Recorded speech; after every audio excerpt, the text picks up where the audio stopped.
Hazen, députée de la 9e circonscription de l'Essonne, je soutiens l'intersyndicale dans sa mobilisation contre la casse de la protection judiciaire de la jeunesse le 19 septembre. Et j'espère que vous serez tous avec nous. J'apporte tout mon soutien à l'intersyndicale de la protection judiciaire et de la jeunesse qui organise une journée de mobilisation ce 19 septembre. Je veux vous y inviter nombreux et nombreuses pour protester contre les immenses dégradations prévues dans ce secteur par le gouvernement démissionnaire cet été. Bonjour, je suis Marianne Maximi, je suis députée du Puy-de-Dôme de la première circonscription, membre de la France Insoumise et demain je serai en manifestation auprès des éducateurs et éducatrices de la PJJ pour revendiquer la fin des coupes budgétaires et surtout mettre fin aux suppressions de postes qui sont prévues. Donc soyons nombreux et nombreuses demain partout en France. Alors, Henri Davy, député des Bouches-du-Rhône à Marseille, je soutiens la grève et les manifestations ce jeudi des personnels et des agents de la protection judiciaire de la jeunesse, la PJJ.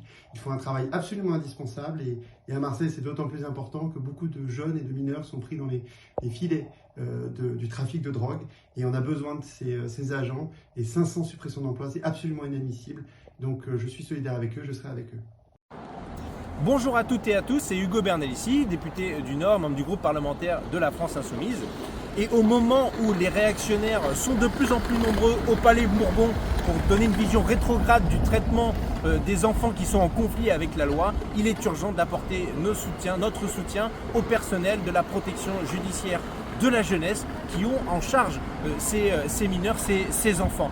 Et donc il faut être à leur côté ce 19 septembre 2024 partout dans le pays pour cette mobilisation d'intérêt général. On compte sur vous.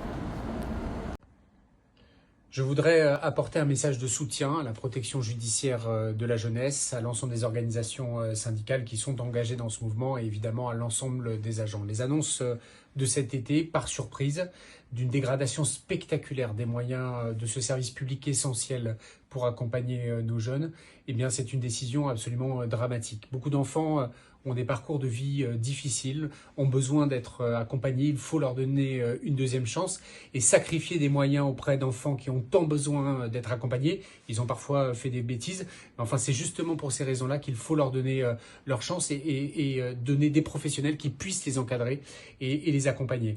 Et donc j'apporte vraiment un soutien total aux organisations syndicales, à l'ensemble des agents pour redonner les moyens à ce service public essentiel et de la justice et de l'accompagnement de nos jeunes.